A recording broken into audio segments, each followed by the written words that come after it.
So next on the podium is the director of the LIS Cross National Data Center in Luxembourg, Professor Janet Cornick. Very welcome. Thank you. It's a pleasure. And thank you also for the splendid keynote earlier today. What are your impressions so far of the conference? Extremely lively. It's wonderful. It's a beautiful venue, and it's really interesting to see the mix of academics and policy people and politicians and so forth. It seems to be a very lively crowd. Yeah. One of your main missions, or what you do at the National Data Center, is to gather data from a number of countries around the world. But as I understand, no longer Sweden. Yes, that's true, actually. So LIS, as we're now called, we used to be called the Luxembourg Income Study, but we shortened the name to LIS. In short, we've been operating for 30 years, and we were founded in 1983 by a group of a consortium of social scientists from 7 countries, one of which was Sweden. And these researchers brought data sets together and then eventually became institutionalized. So for 3 decades, we've been gathering data sets. We now have data sets from 49 countries at 10 points in time. And to our dismay, after 2005, Statistics Sweden declined to share the data with us. So there's been a long conversation between myself and the Director General of Statistics Sweden and several of our colleagues in Sweden. And as we understand it, there's a regulation that they have interpreted more strictly than they did in the past and more strictly than many other countries, including all the Nordic countries. Right. So we've lost access to the Swedish data. It's a great loss for international research. So you can say that we really don't know what the Swedes are up to for the last decade or so. That's true. Well, after 2005, we have some aggregated statistics. So the Swedes will, the Statistics Sweden will release aggregated numbers. That's how we know, for example, through the OECD that the inequality is rising. We can see the employment rates, but the kind of very carefully detailed research that's done when we actually have the data set as to who exactly is working more, who's working less, what's driving the inequality, we really cannot study that anymore, and it really is a great loss, I think, for Swedish researchers, but also for the comparative research community. Yeah. I'm going to take some notes, and I think we'll have to handle this in some way. Of course, you will be able to get the data. I hope so. Yeah. I hope so. We are, in fact, appealing, and so we're hoping that we'll be able to find a solution that will please Statistics Sweden as well as as well as our data users. One of your personal interests and data you're gathering concerns gender issues. Yes. Equality or inequality between men and women and so on.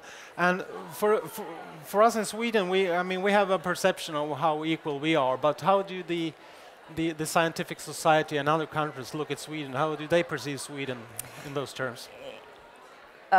With great interest, I would say, and for many years. I think that Sweden, to some extent, the other Nordic countries as well, but especially Sweden, has really been held up for decades now, in a sense, as the model case, both in terms of policies that enable women to work and to raise children at the same time, that enable gender equality in the labor market. So the policy model is very much of interest here, but also the outcomes have been very impressive. For many years, Sweden has always had one of the highest female labor force participation rates in the world. Now women's hours are approaching men's hours. The hourly wage gap is favorable. So I think in a sense, those of us, especially from the United States, where the policy program is so limited, we look at Sweden like the dream case from afar, probably exaggerating its benefits, but it's definitely the iconic model for those of us in the field. Of course, as a Swede, we're glad to hear that we're looked at as the model, but we're not satisfied here in Sweden. We have quite an intense debate about gender issues, among other issues, of course. Why aren't always satisfied? Why aren't you satisfied? Yeah. Well, I don't think any populace is ever completely satisfied, of course, with the policies that are available. And it is interesting, the expectations are quite high here. So oftentimes we do know from international surveys, if people are asked if they're satisfied with the child care and the family leave, oftentimes the more that's available, the less people are satisfied because they have quite a generous package there. I think in Sweden, the interesting question is, for those of us on the outside, why do gender gaps remain? If the policy program is so favorable and the culture is certainly favorable, why it's still the case that women's employment rates are about 5% less than men. They're still twice as likely to work part-time. There's still more likely to take leave and to take flexible schedules. So that's really the interesting question that I think maybe motivates some of the discussion here is why are there any gender differences remaining? And what's your opinion? Why are we still, in what area do we have some work to do? Well, I think it's an interesting question. I would say that, first of all, the policy package, as we call it, is very favorable, but it's not complete. I would say the parental leave system, as I think all of you know here, while it's gone a long way to enable and encourage fathers to use the public leave scheme, it still favors women's usage. It's designed that way, that women are entitled to more leave. And the pay structure and the incentives are still, they could go further. And I think we do know from research in other countries that if the leave scheme was redesigned, men would take more than they do now. The child care system is good, but not fully complete. So that's part of it. But I think it's important to note that, and you would know perhaps better than I, there are still cultural expectations about what it means to be a woman and a man in relation to caregiving. And there is research that shows, to the shock to some extent of those on the outside, that there are still gender stereotypes at work here, and they pervade families and family decision making, and they pervade employers' notions of what workers should be doing. But there are, of course, cultural issues. There are regulatory issues that also makes it hard. One thing you told me earlier when we talked that was speaking earlier was that people not only in US uses the Swedish system to actually debate on the other hand, as sort of, since we haven't, the Swedish as a model haven't come the old way, and that's why they see the yes, that's right. Keep the system, a man and a woman are different and so on. It's sort of paradoxical, but it's a question that I often get. I do a lot of lecturing in the United States and in other parts of Europe about policy schemes that encourage gender equality in paid and unpaid work. And people will often say, well, aren't men and women fundamentally just different? They just have different instincts and preferences. So say, well, why do you think that? Well, they say, look at Sweden, everything is in place and there are still gender gaps. So it must be that the women and the men really, it's revealing different preferences, or doesn't that suggest that women are more naturally drawn to caregiving and so forth? So indeed, the absence of complete gender parity has raised questions in other contexts. I don't find that a persuasive argument. I think we can still point to, of course, regulatory weaknesses, and it takes decades for social and cultural change to really take hold. This is still a phenomenon in Sweden of just a few decades. Yeah. When it comes to regulatory aspects, you could actually create a law that put parental leave equally between men and women and so on.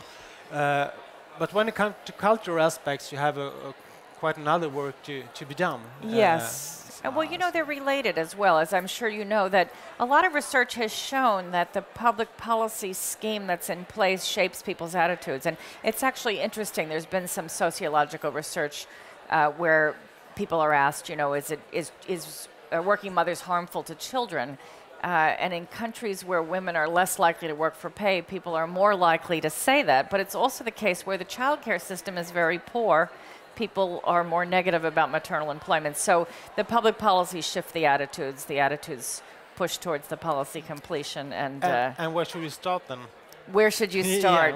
Well, there's also the issue of public education campaigns, and the Swedes have gone quite far. There's something we see in all of the international textbooks that you probably know well here is the famous image of the wrestler holding an infant, Yep. And of course the message is clear that this is a manly man, and that masculinity allows for infant care, which is sort of the last frontier in some sense of gender differentiated caregiving. So I think this, the Swedish system has gone very far, moving in many directions at the same time of pushing the public policy further, the public education campaigns, a real man changes the nappies. And so it's moving along. I really do think that the parental leave scheme has to change here in order to move beyond this sort of stalled point. Not just because the incentives will change, but the message is embedded in the system still that infant care is still primarily the work of women. And as long as that's not just the regulatory reality, but the message, I think that that the level of gender differentiation that remains will stall. For a couple of months ago, there came a report to show that women in general, the lifetime income there's a gap, so they have around 20% lower income over a lifetime. Not only due to they take a larger part of parental leave, there might be also a salary gap and Right. so on. And we know that this actually also affect health and welfare and so on. What are your comments on that? Well, I think that's absolutely correct, that the gender differences at any given point in the life cycle, they accumulate. And so we do sometimes lose track of that to think, well, you know, if women are working for pay less than men while the children are infants, that will, you know, get lost in the large scheme of things. But indeed, when women hit retirement age, they're lacking 20% of the lifetime income of their male counterparts. It will certainly carry into their old age. And in fact, some of the research that's been done with our data at LIS, we've looked at elderly poverty, and in every country, including in the Nordic countries, elderly women are more likely to live in poverty than elderly men, especially when they're over 85. So, you know, the decisions that people make in their 20s and 30s will carry through for their entire lives. Yeah. Finally, together on the conference, people from different areas meet. We have the Research Society, we have not so many politicians, but at least the authorities, and we have other people. What are your let's say, if you give them a sentence, this is what you have to do now, further on. In other words, what would my advice be for the Swedes? Yeah. Well, I would be very cautious to give advice to anyone in any other country. But I would say, I don't know, perhaps this sounds a little bit like a fairy tale, but people the world over have their eyes on Sweden. It's not just in the United States, where we are so famously lacking social welfare policy, but all over Europe. And so I don't know if that's a burden that Swedes want, but anyone interested in social policy anywhere in the world has their eyes on Sweden. And it's important to note that while the situation with gender equality in the labor market is holding up, as I mentioned this morning, the income inequality is rising very sharply in Sweden. It has risen in the last decades more sharply than any other country in the OECD. So those of us who have been watching Sweden are somewhat dismayed by the concern that the traits that have made Sweden so admirable, that some of it is fraying. I think that's quite advice to give and for us to listen to. Thank you very much, Jen. Thank you. My pleasure. Thank you.